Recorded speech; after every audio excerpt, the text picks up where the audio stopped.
So on that note, William is going for Jericho and the Golden Elite. And the next match is kind of, I don't know how I feel about it in terms of excitement, but it's Christian Cage versus Darby Allin, 2 out of 3 falls match for the AEW TNT Championship. And I don't know. I mean, I don't know. I know I should be a bit more excited. I think Luchasaurus is going to probably cheat there. And Darby Allin, well, I mean, he already was a TNT champ. You know what I mean? And wasn't he TNT champ twice? I think. Yep. Yeah. Yep. So, 2-time. like for a third time, I don't know. You know what I mean? Like, bring back Miro for that one so he can satisfy his wife properly with the title. My God. But as for yeah, I'm gonna give it to Christian Cage. I'm Can I expecting go some first? Luchasaurus shenanigans. And yeah, what do you think, Wendy? Yeah, I was wondering if I could just go first for this one. Yeah, no Thank you. Okay, because Dynamite, unfortunately, Mark here missed it. He missed that whole little segment of JR sitting there with Christian and I'm sorry, Christian Cage. I still call him Christian. That's okay. The kazoo Christian. Anyway, Christian and Darby Allin. And I just want to bring up how funny I thought it was, because JR at this point is like, well, I gotta get my paycheck. So yeah, so please explain whatever the hell I'm here for. What's y'all problem again? That's how I feel whenever I see JR do these segments. So anyway, the thing that I thought was interesting that Christian said about Darby Allin was that he was pretty much getting on him for always putting his body on the line to, to do the moves that he does. And I thought that was very interesting that they brought that Christian actually brought that up just in a general sense. Because so he's pretty much saying you always using your body to harm yourself just to go for these matches. And I think Christian wants to school him.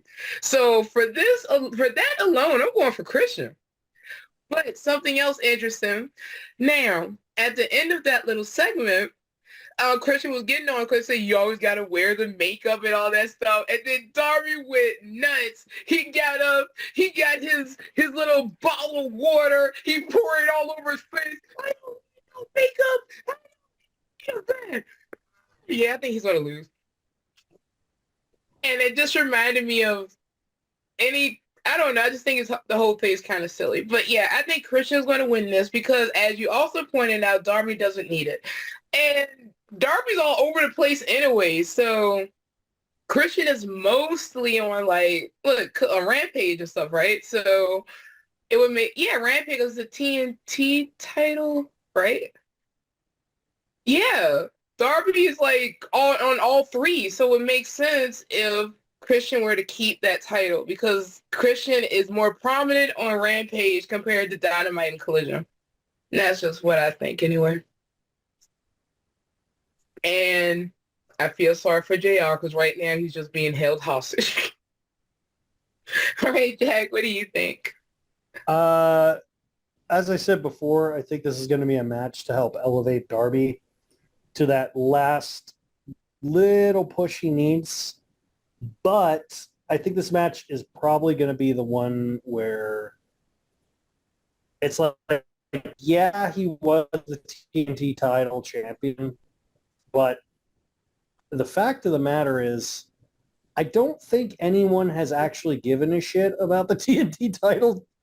Honestly, I mean this sincerely, I think the only time anyone actually cared about the TNT title was when Cody was the champion because he did open challenges. Like, he brought in everyone. Like, that was the only time I really think the TNT title was actually, like, people were like, whoa. The rest of the time, it's always just been, here's this guy with the belt. Here's this guy with the belt. Here's that guy. You know what I mean? Like, there hasn't been, like, they don't even do enough prestige that they did with Cassidy's run in the international belt.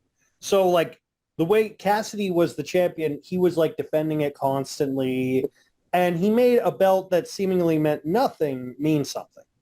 And that's what you need to do as a champion. But every other champion, even Darby himself, it was more about the fight, less about the title, when the title should be a significant part of the fight.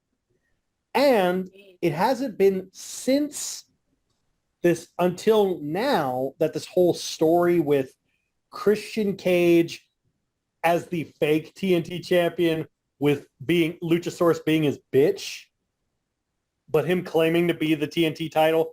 This is the first time since Cody was the champion that anyone gave a shit about this belt. And now he can't say, oh, you're the fake TNT champion, because now he is the TNT champion. But that being said, I think I'm going to go with Darby for one specific reason, and that is I think Luchasaurus is going to betray Christian and cost him the match, so Darby wins. That's my theory, because like the way Christian won the belt was he beat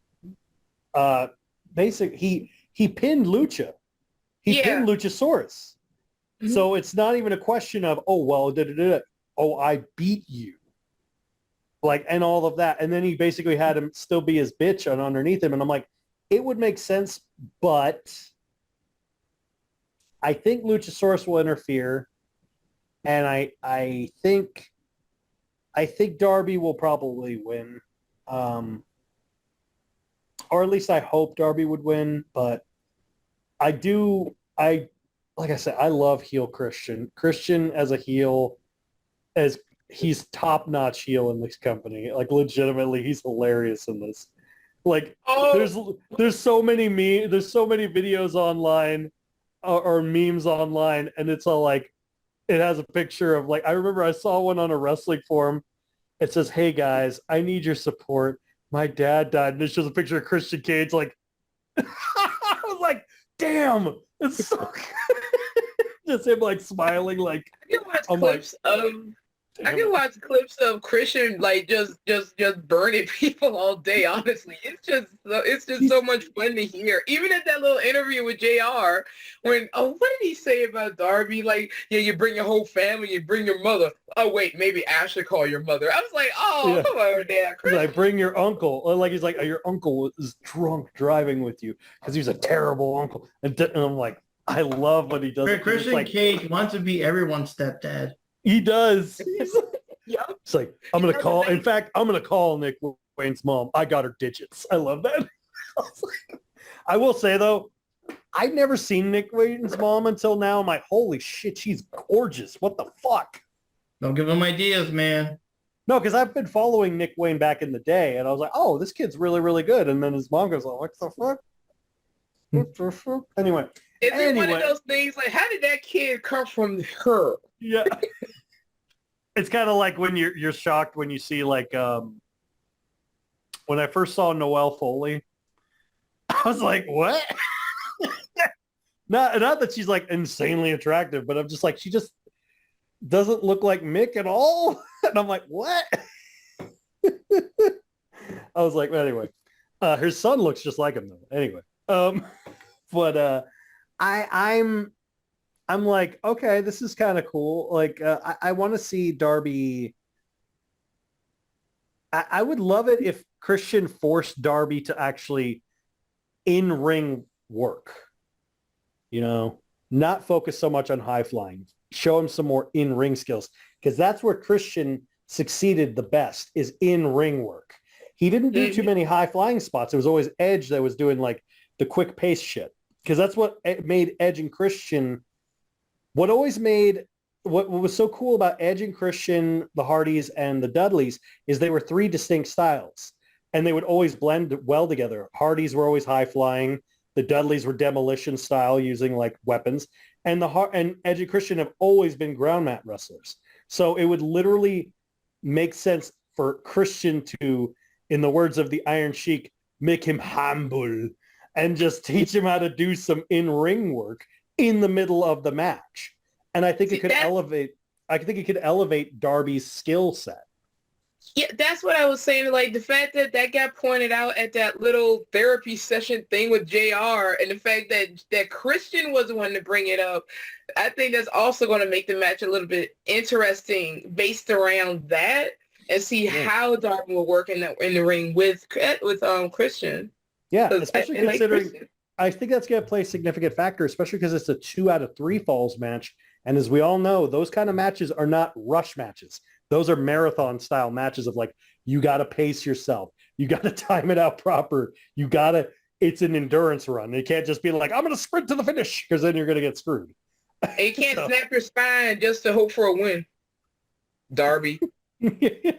Is there any way that I could get an entire table made of Legos? No. Why? Well, I got to please the fans. Fuck the fans. What's wrong with your back? What the?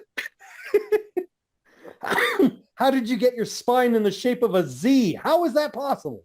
What did you do? Anyway. Can you imagine checking the x-ray? There used to be a spine there. What happened? What does it look like? To clarify, you're going for Darby? Yeah, I'm going for Darby. Why does your spine look like a Dr. Seuss map? What the fuck? Johnny, what are your thoughts there? We're sorry. It's just so easy with Darby Allin involved. This is quite an interesting match. It's not something I would expect to see at a pay-per-view, but anywho, as much as I would like Darby Allin to win this match, one thing that I don't personally like about Darby Allin, I'm pretty sure a lot of people don't like about him, is that he keeps doing very risky stunts, and he always hurts himself very, very bad. So in my point of view, Darby Allin is a very good technical wrestler, but I don't think he has a lot of physical strength because he gets injured really bad. And, that kind of takes away a little bit of Darby's abilities in a certain way. And I don't know, I just see Christian Cage, this match in particular, I see it as a more superior wrestler compared to Darby Allin. So just for that fact alone, that Darby Allin always does very risky stunts and he gets injured so badly. Yeah. Christian, I'm not going to say Christian's going to have an easy win either. So on that note, William also went up for Christian Cage. I gotta say, I remember it was so weird. Like the first match I think we've ever seen Darby in officially was Darby versus Cody. And it was so whatever because all Darby did was basically just survive the match. And Cody didn't let him do anything. And that was like not a very good way to introduce him, except just the point he can take a lot of damage. Like, what the hell? But anyways, side tangent. But yeah, William's going also for Christian Cage. So next match we got here is Eddie Kingston going up against Katsuyori Shibata for the Ring of Honor World. Oh, it's a title versus title match, I think. So it's for the Ring of Honor World Championship and also for the Strong. Oh yeah, he's defending both belts. Eddie won. Eddie actually defeated Claudio and won. I was fucking surprised. So yeah, Eddie is now both the Ring of Honor champion and the Strong Openweight champion. So both titles are on the line to go against Shibata. And now that I think about it, nah, dude. I mean, he got both titles. He's walking in both titles. He's waddling out with both titles. I don't see Eddie dropping them. If it was like one on the line, let's say the Strong one's on the line, but he will still be Ring of Honor champion, I would give it to Shibata. But to drop both titles to Shibata, nah. Mm-hmm. Eddie's gonna waddle in and waddle out with the titles, man. I think. Well, this is the thing. There's 3 matches on this card that I'm extremely hyped for. The first is Sabre versus Danielson. The second is Aussie Open versus FTR. And the third is this match because I obviously have made it no qualms. I'm a huge, gigantic fan of Shibata.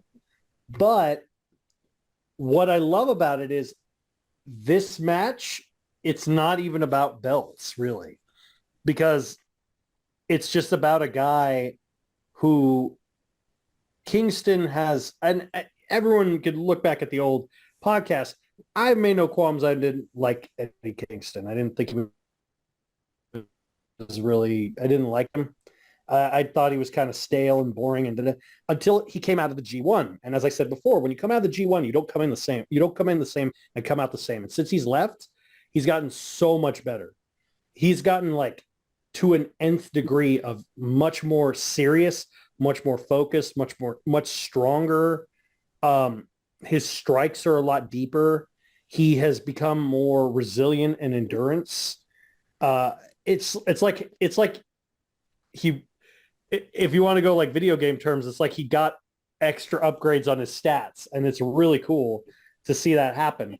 And then you have Shibata, who is, I mean, he's Shibata. There's a reason he's considered one of the greatest wrestlers in the past 30 years. I think this is just going to be a great for what the Danielson Sabre was for technical wrestling. This match is going to be for strong style matching because it's just going to be pure strikes. It's going to be hard hitting, like probably the hardest hitting match that Kingston's ever been in.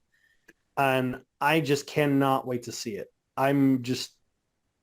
Again, I don't think they're not going to have Kingston lose. I know they're not going to have Kingston lose, but I just think overall this is going to be a match for me to just go, hell yeah. I just want to see this match. I just think it's going to be a great match. How the Christian Cage Derby is more focused around the title itself. This is more of just, here's two guys.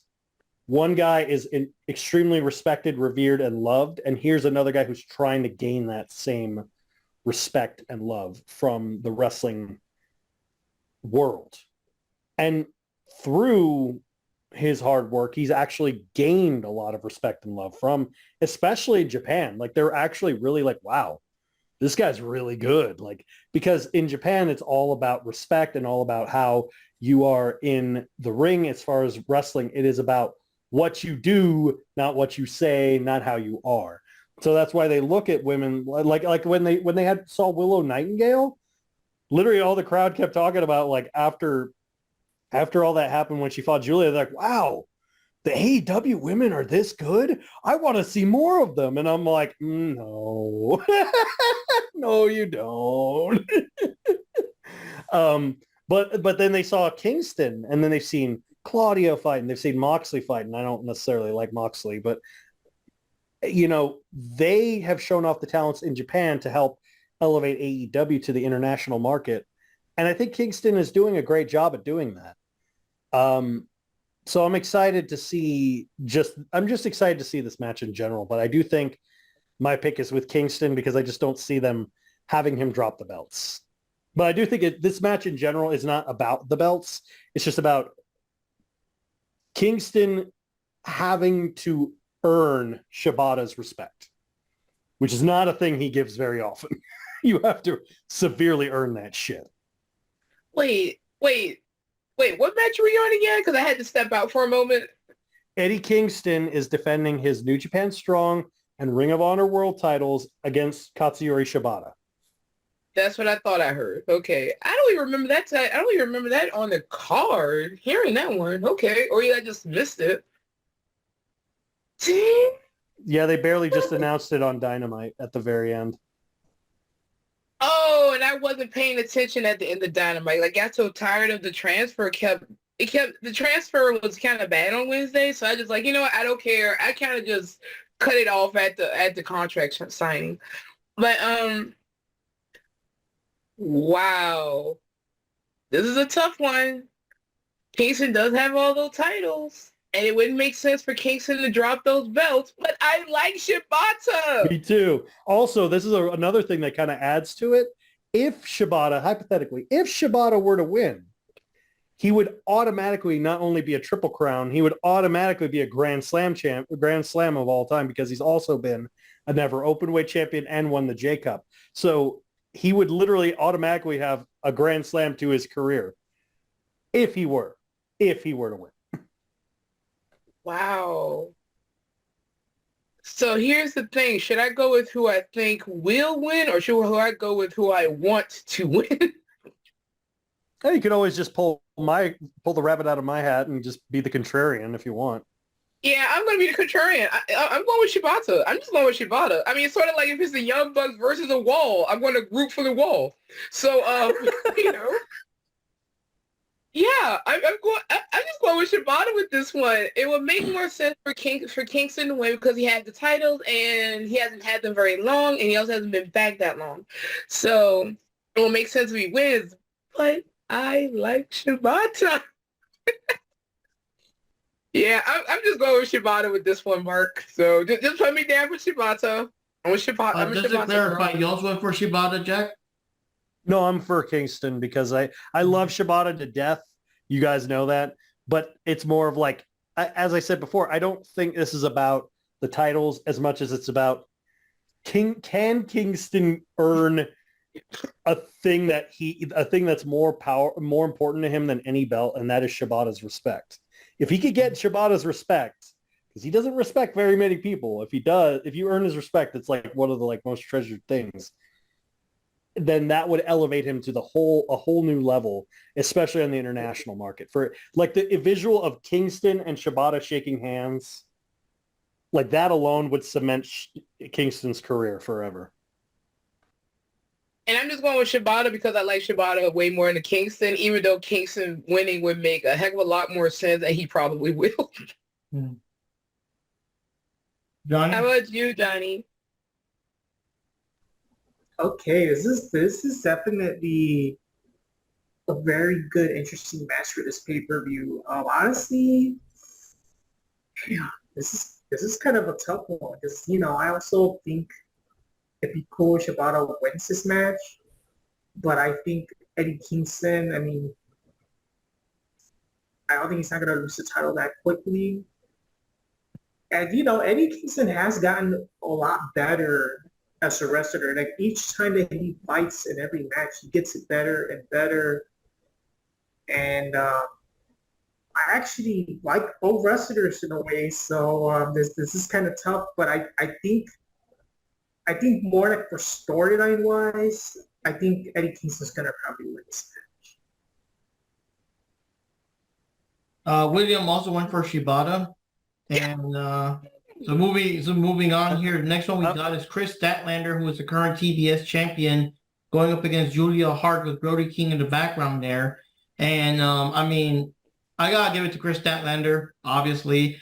I do have to give credit that they did build up Julia Hart a bit coming into this thing. Last week we had Julia Hart versus Willow Nightingale. And I mean, I'm sorry. I would think that any other situation, Willow would have won. But I was telling Wendy, like, nah, Julia has to win this because she has to build herself up some. Because obviously, if she's like jobbing to Willow, wow, I'm really concerned.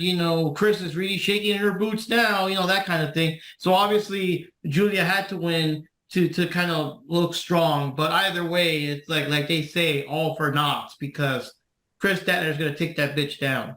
And we'll see what's going on. We think that Julia hasn't recovered from getting scissored that one time, and Chris will capitalize on that, But yeah, Chris Statlander for the win, in my opinion.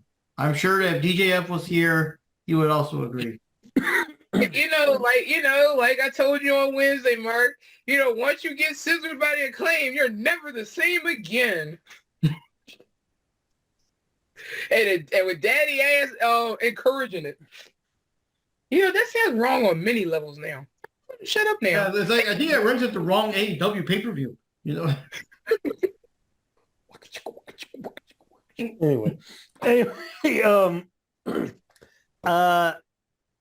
I'm honest. I'm gonna have to go against you, Mark. I think Julia Hart's gonna win.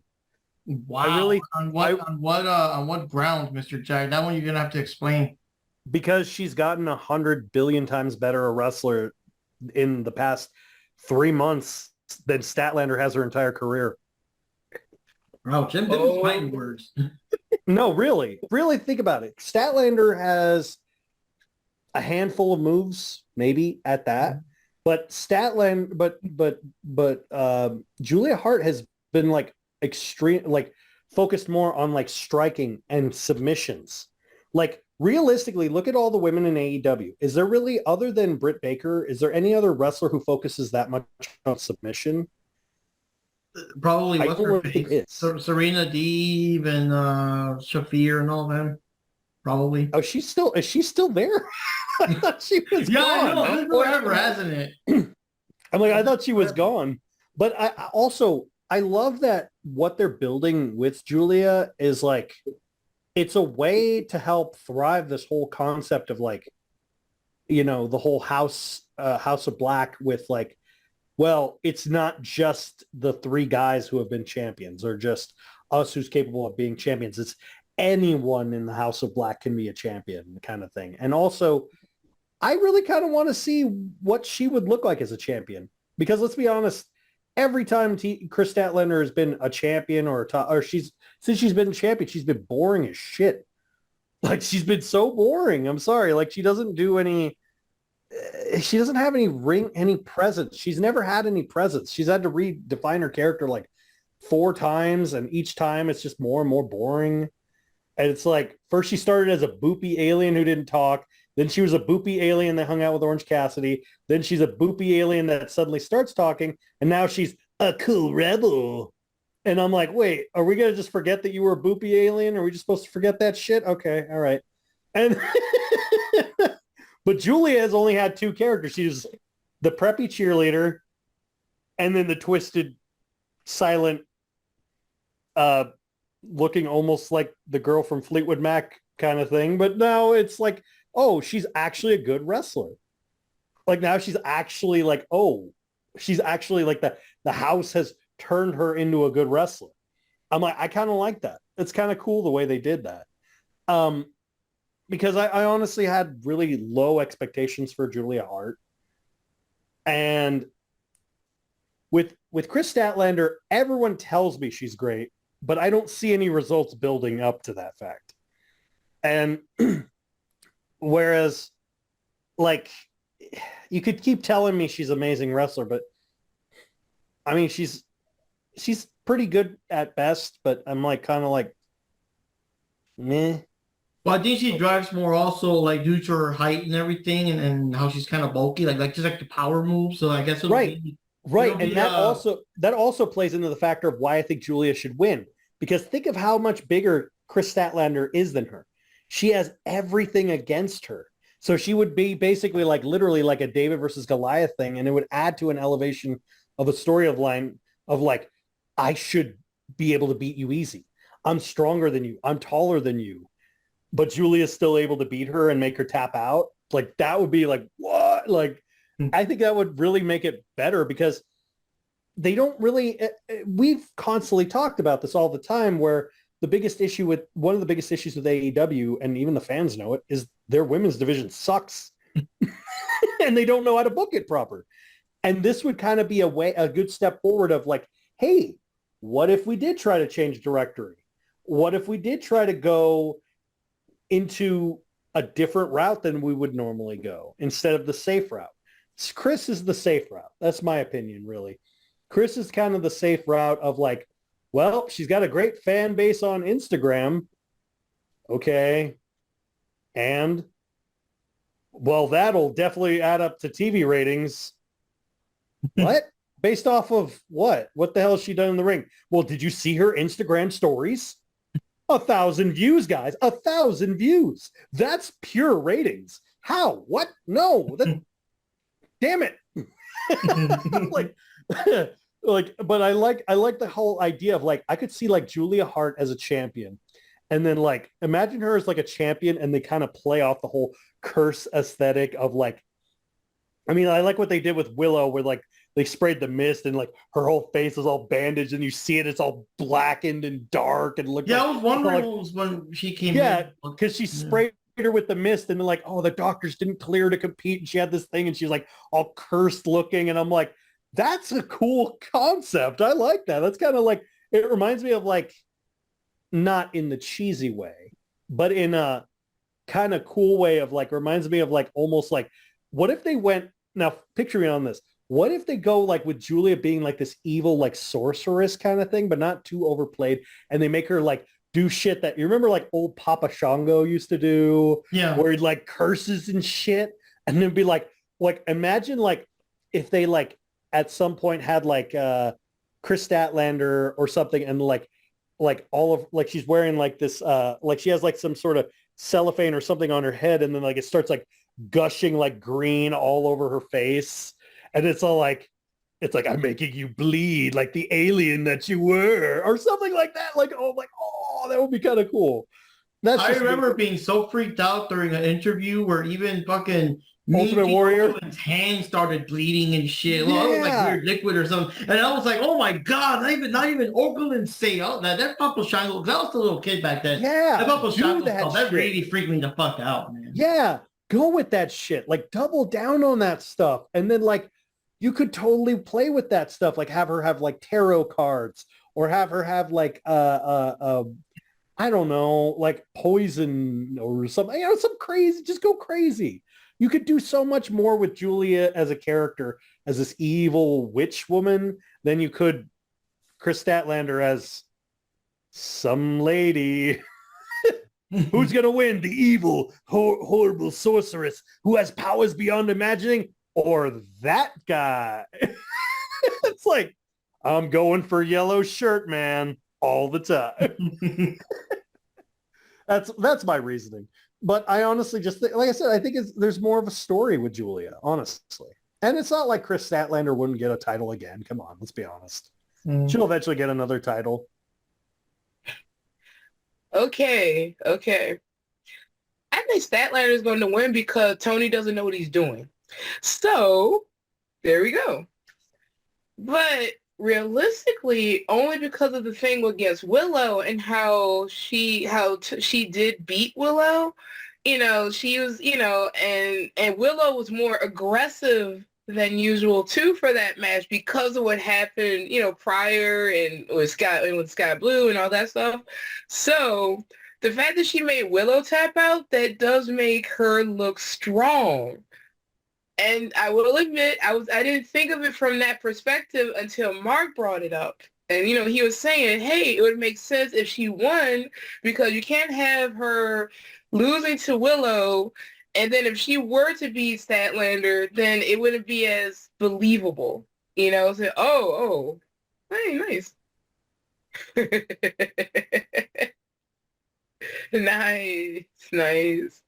So, yeah. I don't know who I'm going for. But like I said, once you get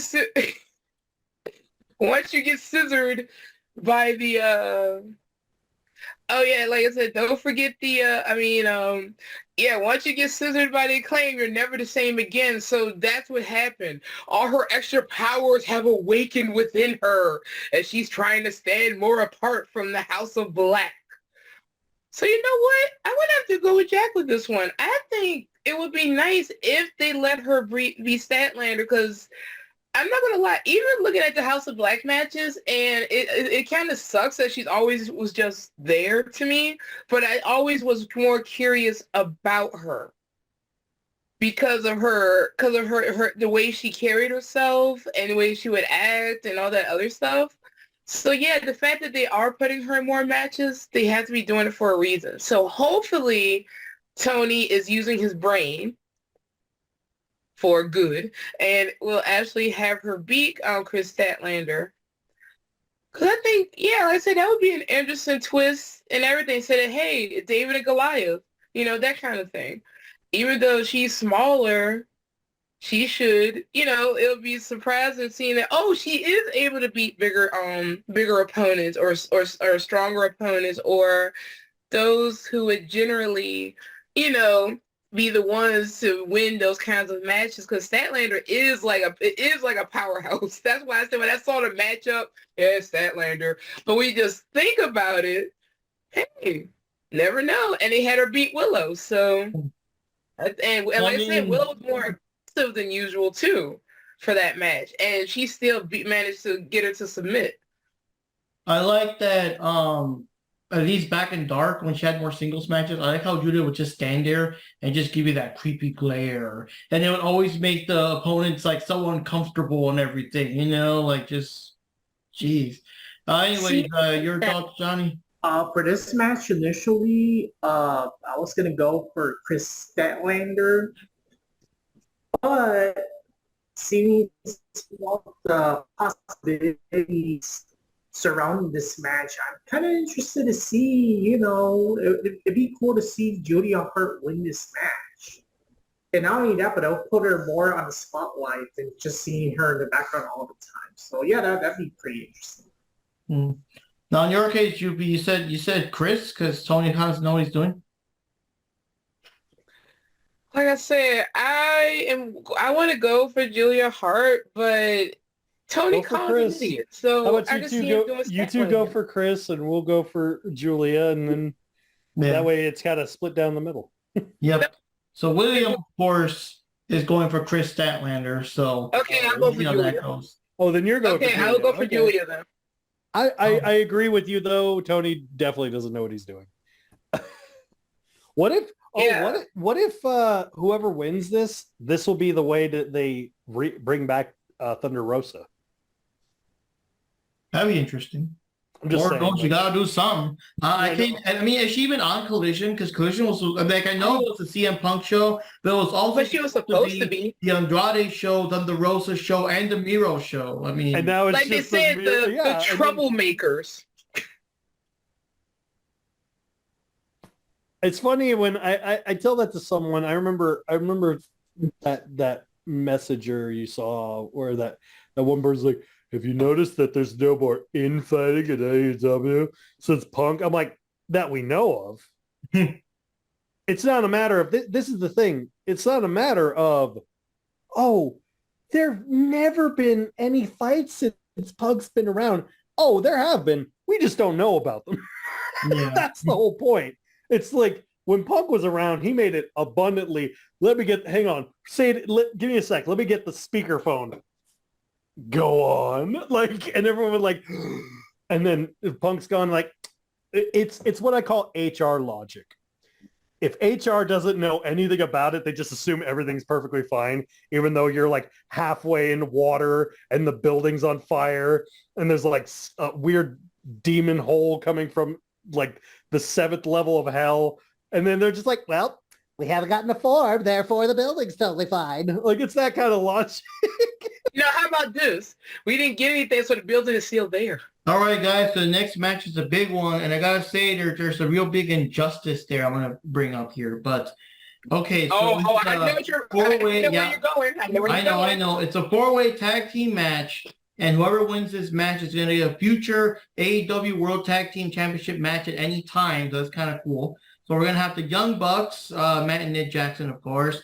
The Guns, Austin Gunn and Colton Gunn, and the Lucha Bros, Ray Phoenix and Penta, Cero, Miedo, with Alex Brantes just there, I guess, and Orange Cassidy with Hook because, okay, and yeah, and my biggest thing is where the fuck are the best friends? Exactly. This is their kind of match. It's usually, the Road Warriors, the Briscoes, and the Usos, and the best friends are there too. So where are they? I guess Cassidy and Hook are representing them maybe, but you're playing my boys dirty there, man. For this one, this is a tough one. The Young Bucks, okay, process of elimination. Young Bucks, they can go fuck off. The Guns have already been champs. I don't want to see that shit again. Lucha Bros, I love them. Gotta go for the compas, but they've been champs, I believe, twice by now, haven't they? Tag team champs? Yeah. Mm-hmm. So let's go for Cassidy and Hook. Cassidy, he dropped the international title, and I kind of feel, it'd be the funniest interview ever. It'd be kind of like, what do you guys think? Do you guys want to be potential AEW World Tag Team Champions? And, Cassidy just yeah, sure, okay, I guess. And Hook is just, no comment, no word. But yeah, that would be interesting if they win this. Hook would be just sitting there. They'd be, no, this is more likely what would happen. They go, Cassidy, what do you think about becoming a World Tag Team Champion? Yeah. Sure, whatever. What about you, Hook?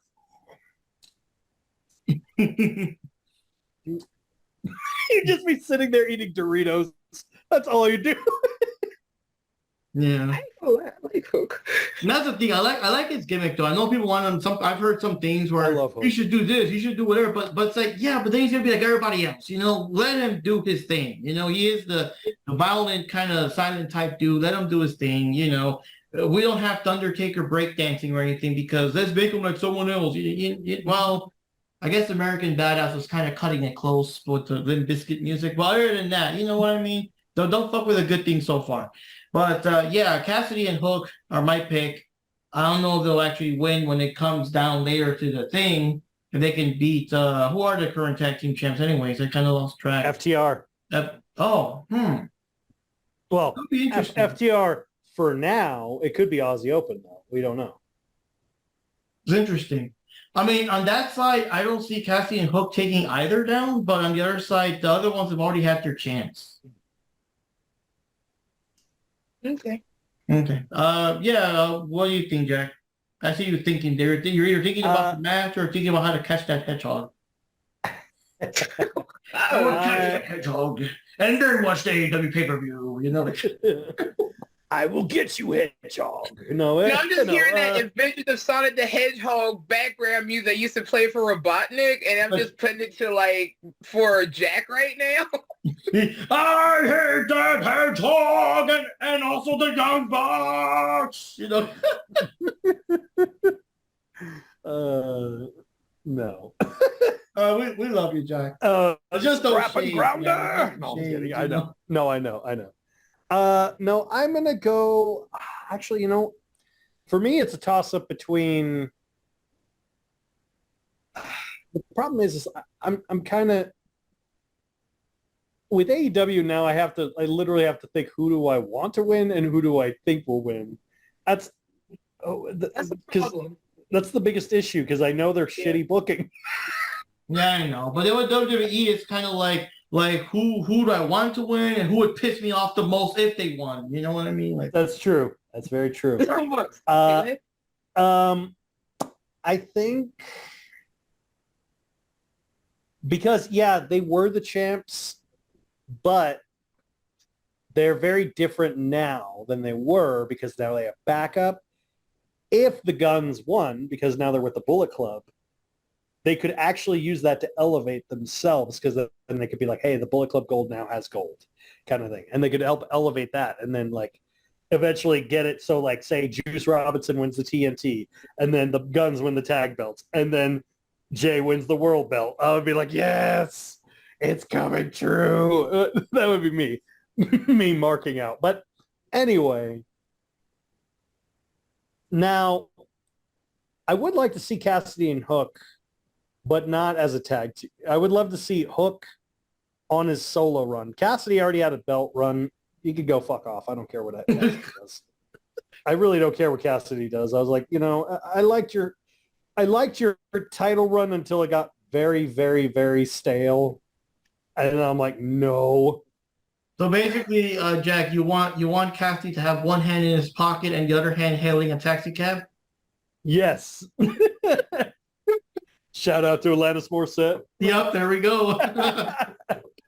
I loved her. She's not doing anything anymore, is she? I guess. No, she's got a new album coming out, I think so. Oh, cool. Yeah. Anyway, I want to see just because they're a different team than they were. I would like to see the Guns as tag team champions again, just to see, or at least them having a good feud with FTR or a good fight with FTR, just to kind of see, because they kind of do have that whole history together.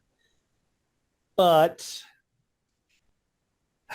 I have to go with who I think is going to win, and I think it's going to be the Bucks. So unfortunately, I'm going to have to go with the Bucks on this one. Especially if they're going to do the. I mean, it's almost spelled out considering the whole. They could cash it in at any time. I'm like, you mean like a super kick? How you can do it at any time? With C4 at the bottom of their shoes. And then it backfires and it blows up one of their ankles and they can't do backflips. Oh, never mind. Sorry. I'm not trying to have it so they're injured so they can't do anything. I could see them doing a I could see them doing a situation where it's like a like if they're gonna do this match before the tag titles, if they did this match and then because it's cash in at any time, I could totally see them later cashing in against the FTR in a Money in the Bank style cash in after they're all beaten like after their long fight with Aussie Open or whatever, and then be like, the tag champs again, and they'll be like, oh my god. Excalibur would be like, oh my god, it's FTR versus Young Bucks 6. Like I could see him. And then Taz will be like, calm down, Excalibur, the tables are breaking. And he'll be like, you don't understand. And we're like, no, stop it. You're scaring JR. He's hiding in the corner.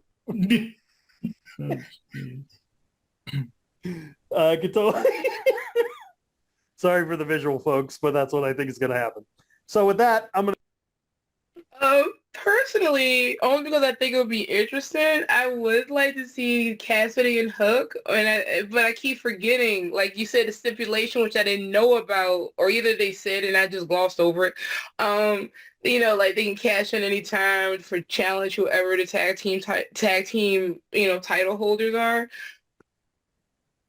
I just couldn't see Hook and Cassidy working in that kind of way, even though I would like to see them, only because I want to see more of Hook.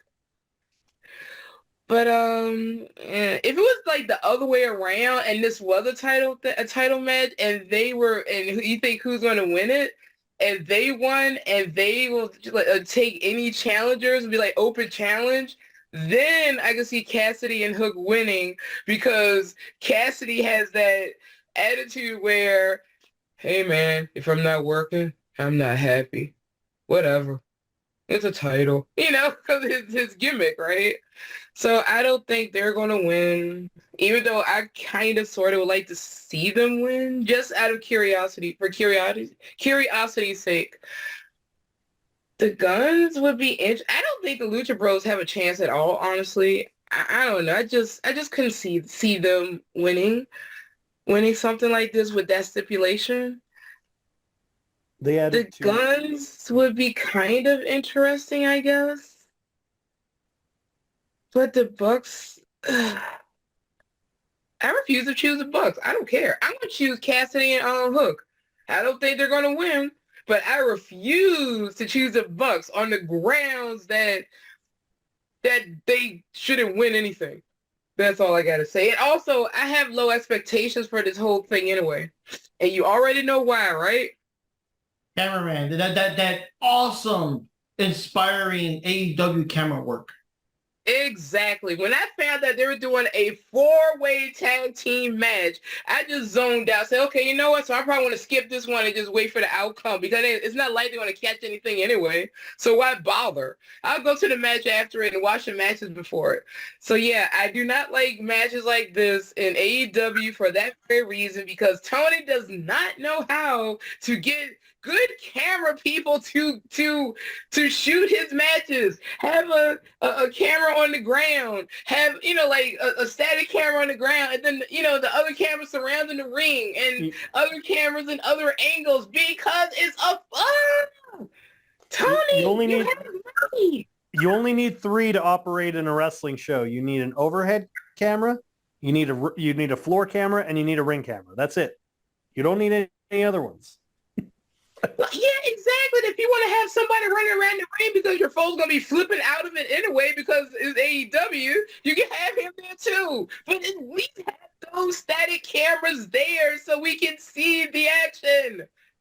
Tony, you have money. Stop using it on Blow and use it properly. Well, you have to remember that most of the like the more skilled dynamic cameramen are only reserved for whenever like Tony Storm and Saraya are wrestling. Because, they never fail to get those camera angles, I'll tell you that. And that's when they're really like at attention in more ways than one. But when it's these multi ones, they're just like, I don't know, film this. Yeah, I know what you said about the suplex, huh? What? Yeah, I know. I mean, I'm still annoyed at the last pay-per-view. Oh, there was a pin. Wait, how did they win this match? Oh, we didn't even see it. It's just so dumb. Yeah, it's like, this is happening. Huh? It's like multi-man match. I'm sleeping. Let's recap what Julia you Hart should have seen. Wait, no, Tony Storm versus Jamie Hayter. Oh, you got my full attention now. Yeah. Oh, yeah. Oh, let me get a nice shot from the bottom here. Wait. Yeah. I still like that one match where he beat Tony Storm and she's like, I guess she's kind of defeated and she's kind of sort of trying to get up. But the camera angle was so awkward because it's like it's showing, I think it was Soraya or someone that won. And you just see this random Tony Storm butt just popping up in the corner of the screen just due to how awkward the angle is, you know? And I was like, it was there longer than it should have been. It's like you can't even tell it's her. This random butt just popping up at the bottom of the screen because the way the camera was positioned. It's like, what? Sponsor Mix-a-Lot fans out there. Ah, there you go. Yeah, because they cameraman, they won't film none unless they got buns. You know? Yep, exactly. That's sad, man. But yeah, I'm not looking forward to the match for that reason alone. So I can't get invested in this match because I know the camera work is just going to be terrible. But I'm going with Cassidy and Hook, but realistically, I wouldn't be surprised if the Bucks won. It's All a right, snack. Johnny. You could I bring your response to that. I don't know what they put in this water today, but oh man. you can make chicken salad while that whole match is not, functional. You can't even see what the hell is going on. Okay, I'll make a tuna salad or chicken salad. Yep. During that duration of that match, hey, the next match we have some good snacks, to eat, It's what I refer to that as a merchandise match. That's the time when if I was at the arena, I'm like, well, I'm gonna go to the merch stand, see what they got going. I'm too far away from the ring to see what's going on. Brochacho shirts. I'm gonna go get myself a burger, get myself a beer. I don't need to be here for this. What do you think, Johnny? Everybody set their predictions, right? Yeah. Yeah. Basically, predictions. I don't know. The way I see it, obviously, I do not want the Young Bucks to win this at all. That would be a damn about the Young Bucks at all. But yeah, the only people I see possibly winning could be the Guns. I think the Guns could win this one. Because I don't know. I mean, as much as I like the Lucha Brothers, I don't think they're in that level for this kind of match. And Orange Cassidy and Hook is kind of like what you said it's kind of like out of the curiosity aspect of it to see what would happen if they actually won the match. But logically speaking, I would hope the Guns would win this match. And you guys gotta admit, sorry. I don't want the Young Bucks to win this match at all.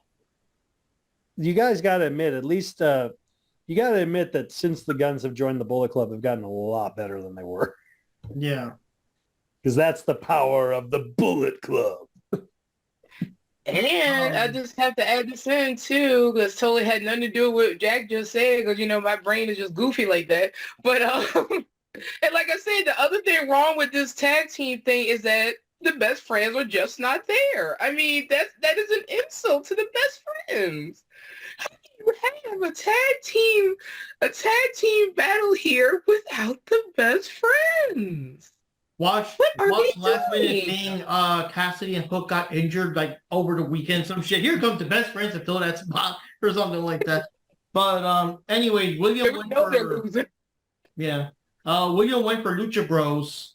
And now that brings us to the last official match. We got wait. I just refreshed the page and we actually got two pre-show matches. We'll go to those. And I got lucky. I actually caught William. He could tell me real quick what he thought, so that's kind of cool. So we got Ricky Starks versus Wheeler Yuta.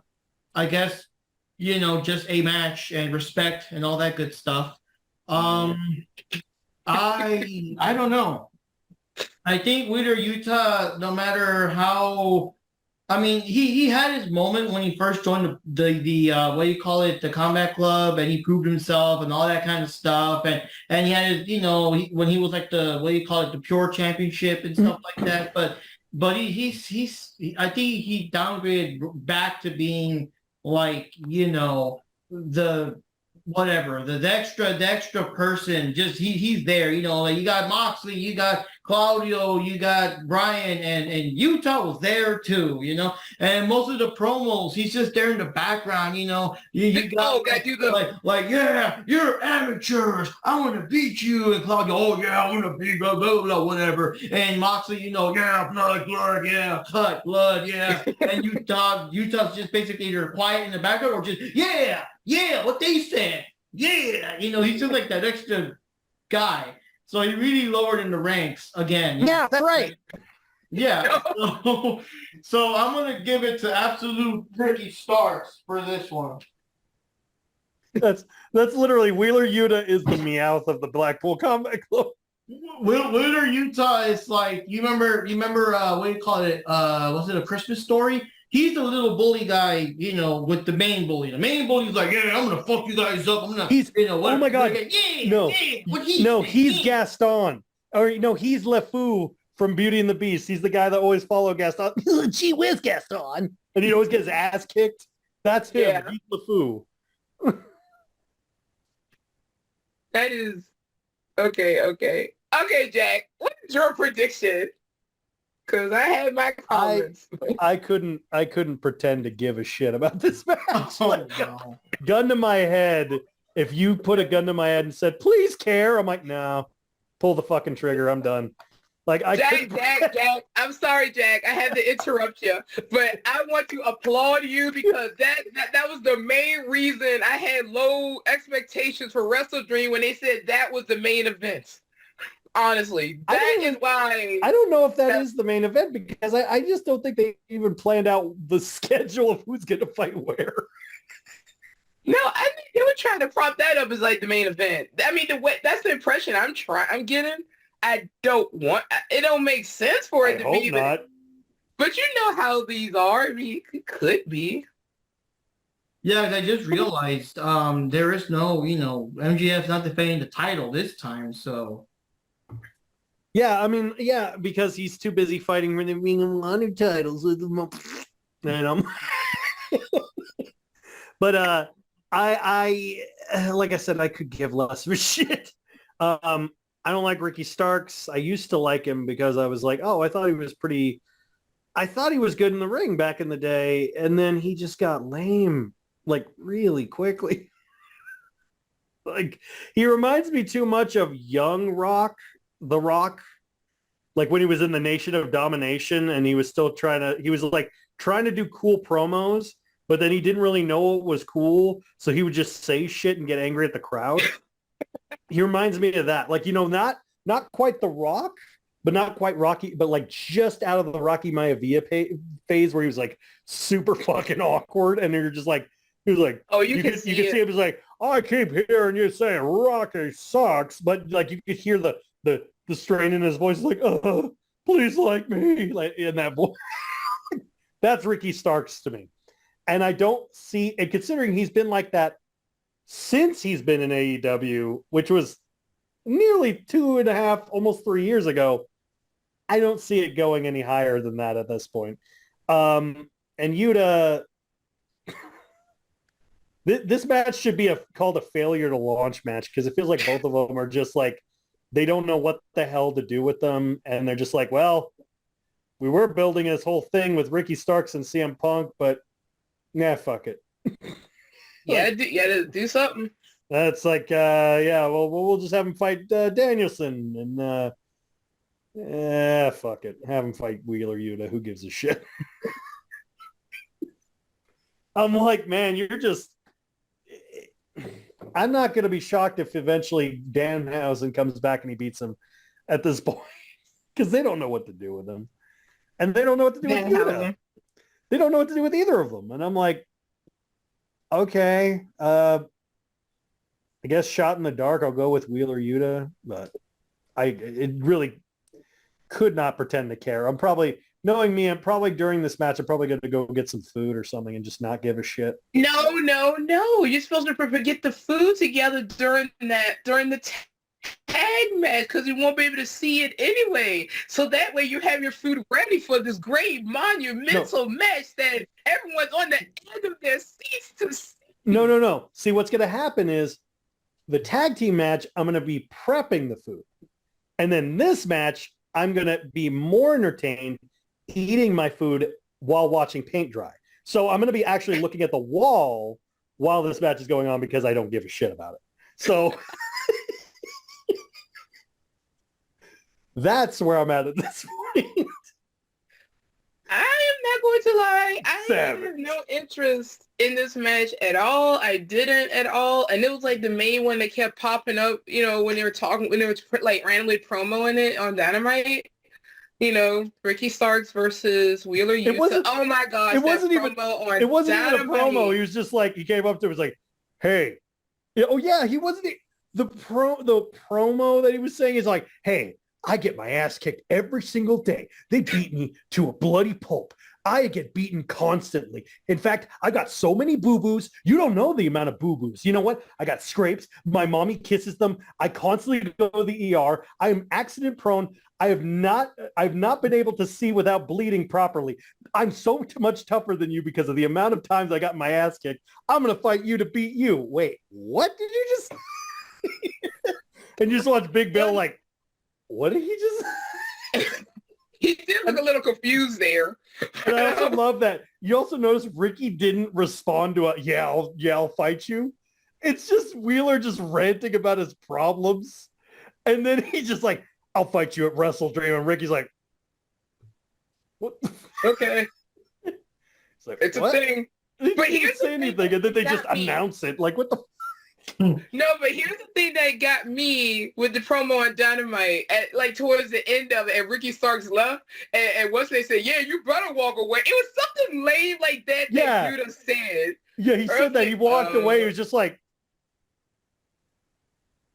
it's like because Ricky Starks had the look of someone going up to you and said, "Man, is it me or does it smell like it?" It'd be like walking it'd be like sitting in a room with a person in like a break room and someone going, wow, is it me or does it smell like burgundy in here? And you just look at him like,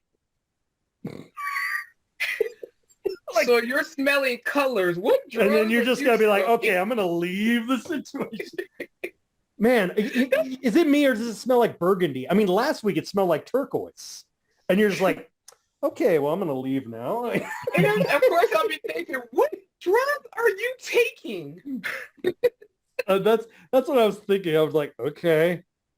But that's pretty much where, yeah. But like I said, I couldn't care less. Shot in the dark, Wheeler Yuta, why not? Now, Wheeler Yuta in general, to me, it's just, like I said, that promo he did on Wednesday with Ricky Starks, and I thought it was just hilariously terrible because he's all trying to act all big and bad, and when Ricky Starks left, and he made that comment after he left, saying, yeah, walk away. Or something lame like that. It said, the promo was over like 5 minutes ago. Why are you still talking? That's how I felt.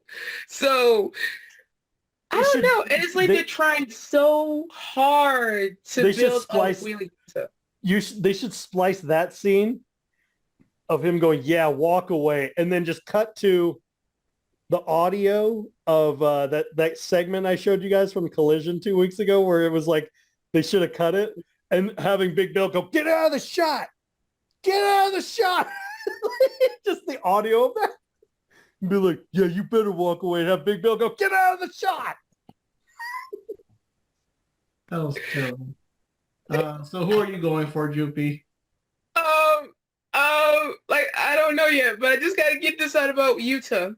So, like I said, with Wheeler Yuta, like I said, to me, it's like he's trying too hard. And I think like earlier on when they were trying to build him up before he joined the Moxley group, the Moxley crew, before he joined up with them, I think they were like trying to build him up. And I actually was kind of rooting for him. But when they put him with them, he just seems like a very useless and pointless character to me. And I think that's bad. I mean, I make fun of it, but it's bad too. And it's like you said, he's always just hanging in the background, and it's like the other guys doing all the work and the talking, and he's all like, yeah, I'm the little brother that hangs around. I'm cool, right? I'm cool because I hang around with y'all, right? I'm cool too by association, right? That's how it feels to me. I'm going to randomly go for Starks in this one. Honestly, I really There's no real build-up. It came from out of nowhere.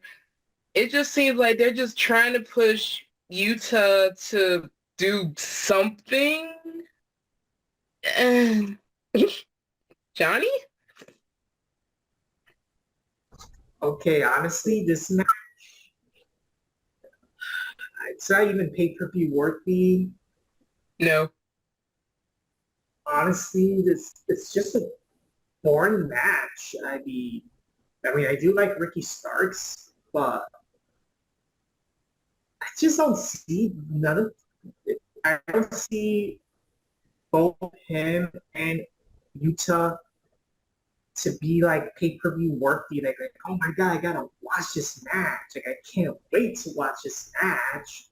Like, I don't know, guys. It could, but if I were to choose between Ricky Starks versus Wheeler Utah, I'd still think maybe Ricky Starks, just for the fact that I don't think we haven't really seen him that much lately, if at all. So It's probably more on like Rampage and Collision, I think. Collision. winning the match, maybe that'll help a little. But other than that, it's kind of like, what's the point of having this match to begin with? And why on a pay-per-view? It's a paycheck. I guess so. And I guess the other reason too is that, remember, Ricky Starks was originally having that feud with CM Punk. So since they got rid of Punk, it's like they don't know what to do. And I guess it's like, you gotta put Ricky Starks against someone. Oh, Wheeler Utah. Huh, Tony? Wheeler Utah. Are you sure? Wheeler Utah. He's in my toy box, and I want to use Wheeler Utah toy. Now let him fight Ricky Starks. Okay. So on that note, William is also going for absolute Ricky Starks. And that brings us to these two matches that were added during the show, which is, like I said, now we're learning our lesson. Now we're refreshing the wiki page before we end it in case they add extra matches. So we got two extra, what do you call it now? The 0-hour matches. The first one is a 6-man tag team match for the AEW World Trios Championships. The Acclaimed, which is, of course, Anthony Bowens, Matt Caster, and Billy Gunn, because he's, in there now as a third champ, versus TMDK, which stands for the Mighty Don't Kneel, which is basically Shane Haste, Mikey Nicholas, and Bad Dude Tito. I'm curious about that guy. But, yeah, I'm going to give it to the Acclaimed because the other guys, I'm assuming this is a showcase for them and see what they do and stuff like that. But, I mean, the Acclaimed aren't going to drop the titles to them. Can we just all just agree the Acclaimed? Next. Yeah, pretty much. I mean, because, I love TMDK. I think they're extremely talented, but I don't see them, no. And especially not on a pre-show. Colin's not going to have them drop the belt. There's no way. Although I do find it hilarious the Acclaimed aren't good enough to be on the main show. But everybody loves the Acclaimed. Well, they already what is it? They scissored Julia Hart on a pay-per-view, So they had to take a break, and they're going to do the pre-show.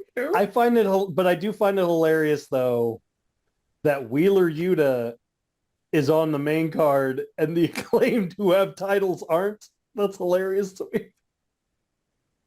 It's almost like they suck ass.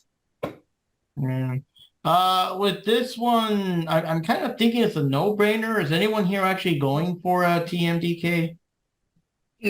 I'm not. How about you, Johnny? I'm just going for the Acclaim. Yeah. See, the man has spoken. The man of the hour has spoken. We have to agree with Johnny Rodriguez. The only one I want to ask though with Jack though, like where are these guys from? Are they like from New Japan or are they from? They're New Japan. They're the faction was originally created by Jonah, aka I forgot what the hell his name is in WWE. He's a bigger guy, but basically it was created by a guy named Jonah who's from New Zealand, and then they rebranded as a faction that is Zack Saber's faction that he created after Suzuki Gun disbanded. So Suzuki Gun folded So they all went their separate ways, and Saber recreated and rebranded as creating his own faction where he wanted just really strong, different style fighters together. So he has Mikey Nichols, who is a strong style, is just a straight power, like a straight, like hard-hitting fighter. Shane Haste, who has both the striking and agility, but he's also hilarious, like legitimately funny ass wrestler, because like he's a comedy wrestler. His nickname is Hysterical Shane Haste. And Bad Dude Tito is just a straight, like, he's just a big, really big, like powerhouse monster, just like bah. And then the other member who's not here is Robbie Eagles, who's a former IWGP Junior Champion, one of the best high flyers, and former tag team champion with Will Ospreay. He's also known as the like, you know how Ospreay's nickname is the Aerial Assassin. So that nickname came from when him and Eagles used to team together, because they were known as the Aerial Assassins. So he was the aerial. They were known as the Flying Assassins. That was what they were called. So he was the Aerial Assassin, and Robbie Eagles was the Sniper Assassin. So they like the. So he would literally just get on it. I wish he was in this match, but unfortunately he's not. I think he's fighting in Australia right now. But yeah, so it's a faction created. It's a faction helmed by Zack Sabre Jr. Yeah. So they're trying to get more credentials as far as like they're somewhat of a new faction, but they're doing pretty well. So Johnny, are you going for the Acclaimed? Oh, that was the first thing you said. Yeah, Acclaimed. That's it. We gotta agree with Johnny. We gotta go with Johnny. I think everyone's on board with the terrible booking. I mean, Acclaimed or whatever. Yeah. So just to get this done, the last one is Luchasaurus versus Nick Wayne. So obviously I'm going to say Luchasaurus. Also, William went with the Acclaimed, and that other one, he's going Luchasaurus here. Like I said, these two are kind of like, I mean, sometimes you get these matches, they're kind of more like exhibition matches. So it could really be either way because it's just to show off, you know. But these ones are like super obvious, you know. Luchasaurus. Yeah. I'll actually pick Nick Wayne. Oh, my God. Well, I mean, I like Nick Wayne, and I don't know. I just think he needs a little more wins. I don't necessarily. It's basically just to be a contrarian. That's all. Mm-hmm. John? Yeah, I think that's an interesting thing, you know, to show him off a bit more. But all he's done is lose. And also, now I think about it, Luchasaurus doesn't get too many. Well, I guess he got those little squash matches when he was like the newer guy for Christian Cage, but since then he hasn't really had too many like actual singles matches. So you know. All right, Johnny. I'm gonna go for Luchasaurus. Yeah. So that wraps it up, guys. This is the what can I say? The predictions for Wrestle Dream. We'll see what happens, and whoever loses is forced to wear the Brochacho shirt. Well, if you buy the Brochacho shirt, I'll wear it. Oh goodness. As long as I don't have to buy it. Yeah, any final thoughts, guys, on the overall event? I mean, it sounds like a decent one. I mean, the card here, at least maybe because of the New Japan crossover, is at least better than the All Out one, where it was just kind of like, oh shit, yeah, just throw this in here and that in here. You know, this one sounds at least a bit better. You know, I think it's gonna be it's super like, oh my god, I can't miss it. You know, like, but it still does sound like a fun time at least. I think it's gonna be a better show, match quality wise, than both All In and All Out. Even though All In had a better production, I think it's going to be a better as far as quality of matches. Because like I said, I mean, Kingston versus Shibata is going to be great. Sabre and Danielson's going to be great. Aussie Open and FTR are going to be great. Like I think there are enough matches in here that could satiate any wrestling fan. Personally, that's me. The only thing that gets me is that, again, we're at the thing where it's only one women's match. Now, usually, at least for the 0 hour, they put one in because, you know, it's still better than nothing. And they still didn't, like, do that. And like you said, missed opportunity. It should have gotten some of the Joshis in there. You know what I mean? I want to see some more Joshis in coming stateside and being represented, and especially, them integrating with the women's division in AEW. But that, to me, just shows a lack of faith from Tony Khan. In my opinion, that's what it comes down to. I think it's a matter of either he doesn't trust his own women's division, or he He's an idiot. he just doesn't give a shit about the women's division. It's one of those two. I don't know what the latter, honestly, because the fact that it's consistent, it's been consistently an issue since AEW kind of started. I heard that years ago, and that's one of the main things I keep hearing about. And, I didn't really watch it in the beginning. I saw like the first pay-per-view, and then after that I had, I didn't really pay much attention. But that's something I've been hearing over the years. Women's division sucks. Women's division sucks. Women's division sucks. They don't know how to book the women. They don't know how to book the women. I always heard that. And the fact that it's still an issue and Tony hasn't done anything to even attempt to fix it shows he probably just doesn't care much about the women. You know what it is? The fact that in the last media scrum, they specifically and directly asked him about that, and he just fucking danced around the question and avoided it, man. That wasn't a good sign. You want to know what's really funny? So in AEW, the main booking is done by either Tony Khan or the Bucks. They're the primary bookers. But in Ring of Honor, the main booker is Jerry Lynn. What people don't know, it's Jerry Lynn. That's why the women are better portrayed in Ring of Honor, because look at what they've done with Athena. She looks like a fucking beast. She's so great as champion. Yeah, and I love her new gimmick with the Minion. The Minion and I love it. Lexi. All our interview segments are at the highlight of the show. Yeah, and within what the they same elevate 2 hours, they always get like 2 or 3 women's matches. Yeah, every week. And they also elevated Willow, and they actually utilized Brian Cage like as a solo wrestler. I'm like, where the hell has this been? What the fuck? That's the one thing disappointing about this pay-per-view. I think they should have had Athena in this pay-per-view. At least put Athena in there. I agree. Yeah, we have a couple of Ring of Honor titles on the line here, so just put Athena versus whoever, even though they haven't even building a story to it, but just whatever. Athena versus what's her face is back. Mercedes Martinez is back. Yeah, have that, or have a. Wouldn't it be a shock to have? Now follow me on this. Wouldn't it be a surprise to have Athena, and then have her like defend against Britt Baker and beat Britt Baker, like just to like help elevate? Like, oh shit, you guys got to watch Ring of Honor. Look what she did to Britt Baker, man. Like, You know what would be even more interesting? If, Athena, because we know what her fighting style is, and Britt Baker is more about making you submit. What if Athena makes Britt Baker submit? Exactly. Like now you're seeing my mindset. You know what we need more of, and who would make this pay-per-view better? Dalton Castle. We need more Dalton Castle, goddammit.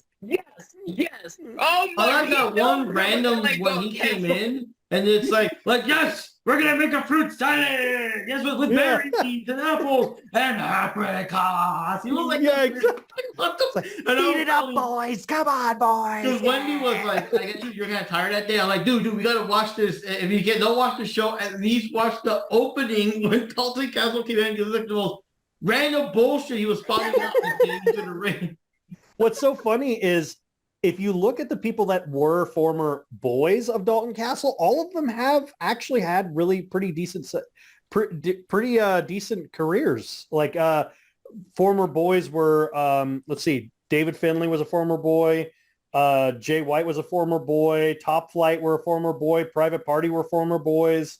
God, there's a lot of people that were former boys. But it's so funny because it's like, and yet everyone's like, who's Dalton Castle? I'm like, dude, you don't know Dalton's the shit, man.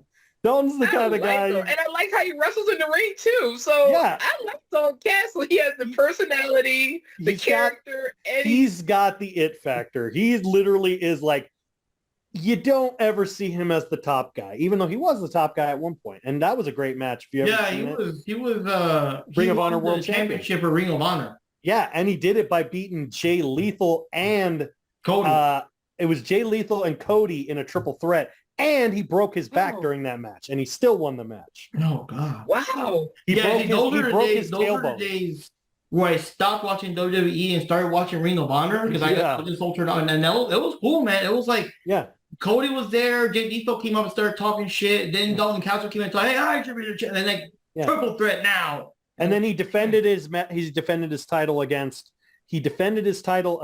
Hangman Adam Page and beat Hangman, and he defended it again. And this is like early Hangman, and he defended it against Kota Ibushi, and I think he beat Ibushi.